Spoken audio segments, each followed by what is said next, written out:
If you've stumbled across my videos and still find yourself wondering what it's all about, let me offer a glimpse. This isn't just another channel, it's a transmission of my personal philosophy, an outer mirror of inner contemplation. I think of it as a sacred laboratory, an alchemical space where I explore the human psyche through a mystical lens, infused with the quiet depth of Zen Buddhism. I'm here to share what years of self-inquiry have revealed, so that you too might see more clearly. So, what's the bottom line behind the thought-provoking title, Why You Deny the Truth About Your Personality? It's not that everyone turns away from who they are, but many do, often without realizing it. In the next few minutes, I'll show you exactly how this quiet denial unfolds. Walk with me a little further. Now, let me introduce you to the primary tool I use in my spiritual lab, the major arcana of tarot. Each human being is a multidimensional micro-universe shaped by a unique energetic geometry. And yet, we can be understood through the interactive structure of the 22 archetypes. Whether or not you believe in karma and whatever your race, religion, or philosophy, this principle remains universal. In just a few moments, I'll walk you through striking karmic blueprints of some of the world's most iconic figures. Stay with me. These 22 archetypes aren't separate players. They move as one interconnected pattern. Each one may act as a guide or a challenge, triggering a cascade of influence that reveals the deeper story beneath the surface. For example, consider the paintings of the Impressionists, Claude Monet, Edgar Degas, and others. Their art reveals a fluid dance of color and form, where no single shade stands alone. Only when the colors move together does the painting come alive. The same is true of our inner design. The 22 tarot archetypes form a living pattern, interacting, transforming, and illuminating one another. Your inner architecture isn't meant to change, and that's okay. Additionally, there's no such thing as a good or bad karmic pattern. What matters is learning how to navigate its interplay with awareness and grace. My work is to help you see that pattern clearly, like stepping back from the canvas to witness the whole painting. I use tarot cards to explore the psychological architecture of personality. My practice offers precise, structured diagnostics of karmic patterns, mapping the interplay between birth dates and tarot archetypes. But here's the thing. In my practice, during sessions, I occasionally hear things like, "That's not true about me. It doesn't sound like me at all." And this is the very moment of self-denial the title refers to. If you don't recognize yourself in the description of the shadow traits linked to the arcana associated with your birth date, there are a few possibilities. Unless, of course, you gave me the wrong birth date.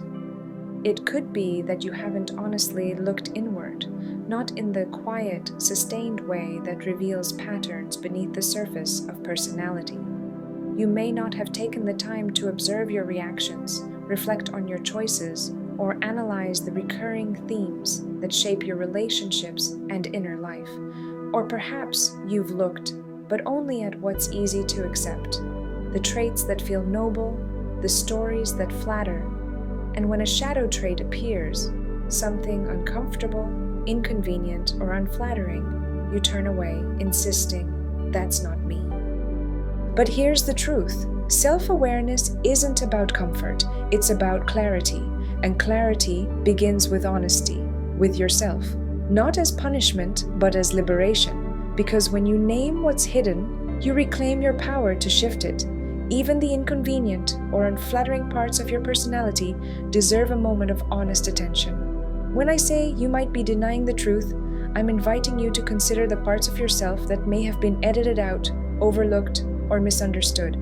This channel is for those who crave real talk and creative insight. No fluff, no sugarcoating. For those who seek truth over comfort, I'm not here to convert or convince. My role is to keep creating videos that challenge, inspire, and support your journey. Your role is to pause, reflect, and see what resonates. As Zen teachers remind us, the teachings are like a finger pointing to the moon. The finger matters only because of what it reveals. not as something to grasp or dissect. Consider this channel a pointing finger, not the moon itself. The invitation is simple. Think for yourself.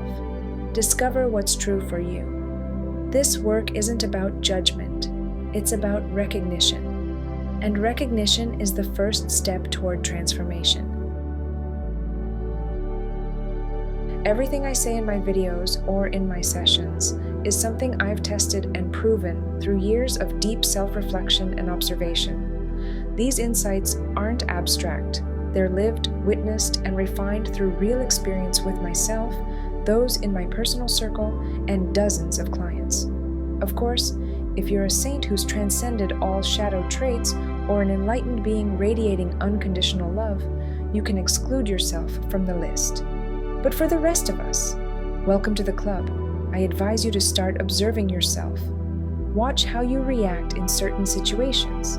If you're unsure, ask someone you trust for honest feedback. See how the negative states of the arcanas play out in your day-to-day life. Let's dive even deeper with a real-world illustration. Stephen Hawking, a phenomenal English theoretical physicist, cosmologist, and visionary thinker, needs no introduction. His contributions to black hole theory, cosmology, and quantum gravity are legendary. Using his birth date, January 8, 1942, I built his karmic pattern to offer a brief glimpse into how these archetypes reveal more profound truths. Justice gave him an incredible understanding of cause and effect, and the ability to trace a chain of events. The magician made him a pioneer and explorer. Originality, creativity, sharp intellect, quick wit, proactive spirit, independent will, and unwavering determination. The hermit granted him profound study in solitude, insight, and spiritual independence. The Hierophant, paired with the hermit, this indicates a gift for in-depth study and sharing acquired knowledge with the world. The world plus the hermit. This combo shapes the money channel in this karmic blueprint, offering a beautiful opportunity to earn by expanding horizons in the study field. The tower signifies transformational views on human future, philosophy, and questioning existence itself. The chariot plus the sun plus the hanged man. This trio reflects his health condition and physical limitations, as well as his ambitious, large-scale projects and creative thinking beyond conventional boundaries. I've got one more example for you here. Jagadish Jagi Vasudev, born September 3, 1957, known to millions as Sadhguru, is a spiritual visionary, mystic, and yogi whose influence spans continents. He's one of the global spiritual leaders I personally adore. His presence, teachings, and planetary projects have deeply inspired me. Using his birth date, I built his karmic pattern to offer a glimpse into how these archetypes reveal deeper truths. The Empress gifted him with a nurturing devotion to the earth.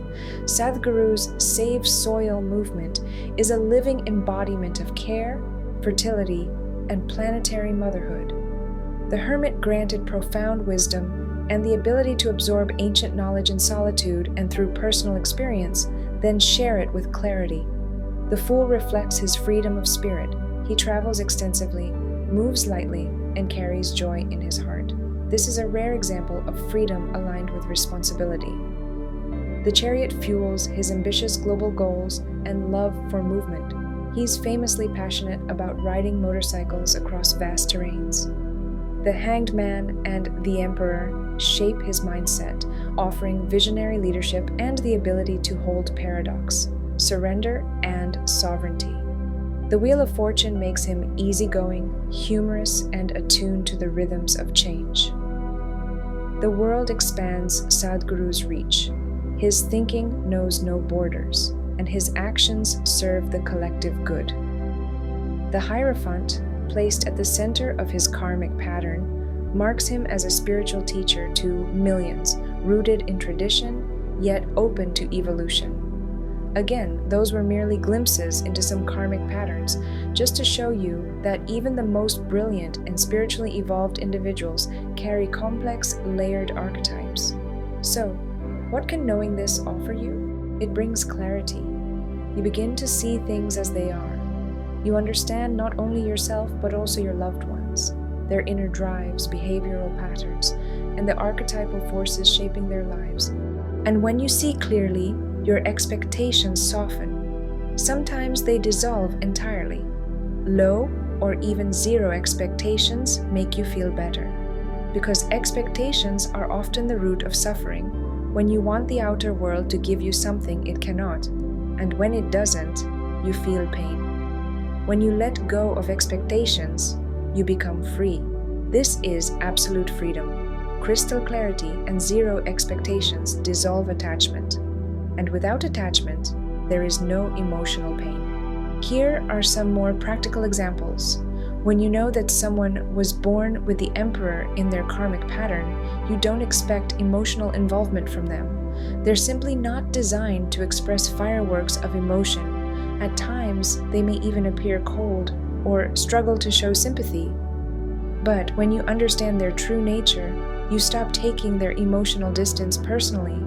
You no longer feel upset by their lack of warmth, because you see it clearly and you've let go of the expectation. Similarly, you don't expect a proactive attitude from someone aligned with the Hanged Man. Their energy is suspended, inward, often slow to act. Movement isn't their language, stillness is. You don't expect a peaceful, quiet life around someone born with the Tower. Their path is marked by upheaval, transformation, and sudden turns. They are wired for disruption, not serenity. And when you truly understand that, when you stop hoping they'll be something they're not, you begin to see people as they are, not as you wish them to be.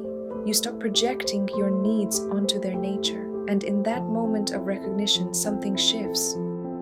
So if you've stayed with me this far, you've already begun the journey, not toward perfection, but toward recognition. The archetypes, the karmic patterns, the invitations to pause, they're not answers, they're mirrors. And in that reflection, something shifts. Let go. Feel what remains. From here, the path opens, not with answers, but with awareness.